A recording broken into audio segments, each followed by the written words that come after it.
This is an excellent, excellent video. Now I understand why we're having all those boat strikes in Venezuela, killing innocent people. Bottom line, you connect the dots. Trump wants their oil. Why do they want their oil?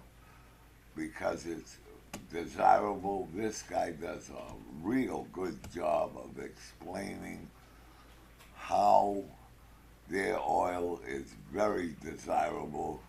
If you want an education, watch this, and then you connect the dots and understand why that wacko Trump wants their oil. Let her rip. Is insisting that the main reason he's interested in Venezuela, the main reason the US is kind of looking at tankers off the coast of Venezuela comes back to drugs, the trade, the smuggling of illegal drugs out of Venezuela. But what if it's not just that? Maybe there's something else going on. What if it's partly about oil? Now, on the surface, you might be thinking, why does America even need Venezuelan oil? And I can kind of understand your point, because if you look at just total oil production, look, this is up until 2005, the US was there, Venezuela was there, Saudi Arabia was there. But as you probably know, since then, everything has changed. Look, American output has gone through the roof, way above Saudi Arabia, way above Saudi Arabia. And Venezuela has gone basically to the floor. And that's kind of post-Chavez, Maduro. They're one of the minnows now, and I think 21st biggest producer in the world. So again, that question, why should America care? Well, in the US, that big rise is largely down to this. It's down to the shale revolution. So you've got fracking all around the US producing extraordinary amounts of crude oil. And here's where we get to the interesting bit. Because when you're thinking about crude oil, maybe you're just thinking about, well, the barrels of oil. It's all the same, isn't it? Well, actually, no. So if you kind of look at crude oil, there are various different types of crude in different parts of the world. There's actually kind of various different ways you can categorize it, but one way you can look at it is look at the kind of density. So you're basically looking at how thick that crude is. And when I say thick, I mean literally how thick. This is showing you global production broken down by the density of that oil. And so you've got the kind of medium stuff. And this is probably, if you've got kind of image in your mind of what crude oil looks like, it's a bit like this, it's kind of black, but it's not too viscous, it flows around. But there's other stuff as well. So this is light crude. And it kind of almost looks like a smoothie, doesn't it? And that's the same stuff. This is still crude oil, but down to the kind of geological and the biological conditions in the ground when it was being formed, hundreds of millions of years ago, it comes out looking a bit different. And so that's light. You've also got heavy stuff. And it's kind of relatively small in global production, but this is gloopy, super viscous stuff. Heavy oil, so heavy, medium, light. Remember that. And remember also, the key thing here is, you get it out of the ground, it may look like that, but ultimately, you still need it to go into, someone's car, or indeed, be turned into chemicals. Basically, you need to process it, and that processing, that happens in places like this, in refineries, and there are refineries all over the world, of course. Our refineries are set up for the real thick stuff.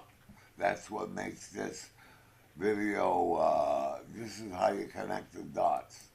There are refineries all over the US as well. There's kind of more than 100 of them. And if we kind of look at where those refineries are, well, so there's some in California. So the history in America, actually, historically, a lot of the early Californian oil, that was the heavy, gloopy stuff. And if you look at kind of some of the refineries in America, so here are some of the refineries. There's one in LA there. These are the 10 biggest. You've got some up here around kind of towards Canada, we'll kind of come to that in a second, but a lot of them are down there, kind of Texas, Louisiana, on the coast. And here's the critical thing. These refineries are primarily set up for heavy oil, for taking that gloopy stuff and turning it into gasoline and all of the other different... Look at where the refineries are and look where Venezuela is, and Venezuela has the heavy oil, all right? Now it's starting to make sense. Products. But here's where things get interesting. And remember that chart I showed you a moment ago, the one which showed kind of shale oil and how it kind of went through the roof? The oil that's generally produced with shale oil, the fracking oil, that comes out of the ground mostly in the light form. So it's the smoothie. It's sometimes actually even clear. It comes out of the ground clear rather than black. And that's the majority of American production right now. Shale oil tends to be light stuff. And actually, that's kind of going back 10 years. Look at where we are now. Look at those bars. In the last few years, the amount of light oil being produced in the US has gone up and up and up, and the amount of kind of heavy stuff has gone down. But back to those refineries. They need to be fed. If America's going to have gasoline, it needs to feed those refineries with heavy oil. So if you look at the kind of imports coming into America, in recent years, even though America is producing so much oil, more oil than it ever produced before, it still needs to suck in loads of oil from overseas. And the type of oil we're talking about, it used to be, it's mostly heavy crude. It used to be only 12%. So only 12% of imports were heavy, gloopy crude. Now, it's about 70%. So 70% of the oil coming into America, which it needs to basically keep its economy going, is heavy crude. And where does heavy crude come from? Well, here are some of the big countries where you find most of it. It's Canada and Venezuela. There's one. Look where Venezuela is located. See my mouse?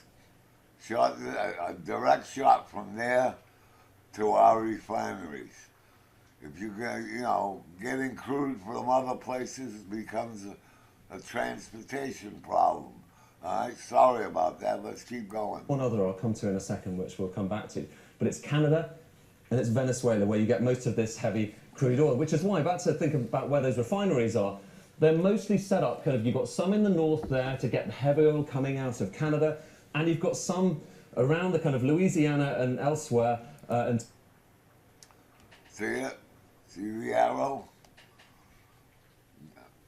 That's a big deal. As far as I'm concerned, it's a no-brainer. Texas to get that heavy oil that comes in from Venezuela. That was kind of the way they were set up.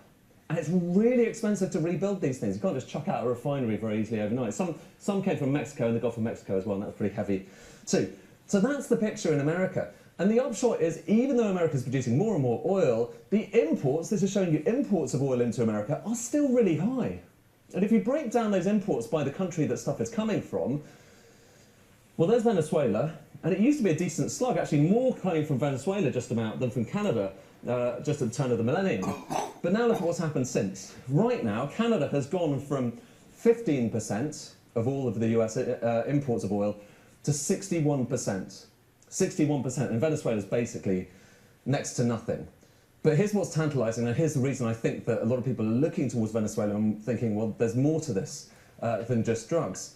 Look at total oil reserves around the world. The higher these bars are, the more oil there is in the ground, so that hasn't yet been taken out of the ground. So they've got Saudi, Iran, Iraq, all of the usual suspects. But the biggest of all, and this is according to various different sources. Look at that. All right? They got more oil than anybody the rest of the world. That's why Trump is bombing them and having them boat strikes and all that. He's no fucking fool. He's a pig. The biggest of all is Venezuela. And what's that oil? It's the heavy, tarry stuff that you might well want to put into those American refineries. And there is really only one other place in the world that has a kind of serious amount of heavy oil other than Canada and Venezuela, and lo and behold, guess where that is? It's Russia. Yeah, but getting it from Russia to the Gulf of Mexico refineries, that's a long haul. Venezuela is the obvious answer. All of which is to say, it matters what kind of oil America needs. It's worth just delving into these kind of nuances because that helps you understand a little bit more about the backstory of geopolitics.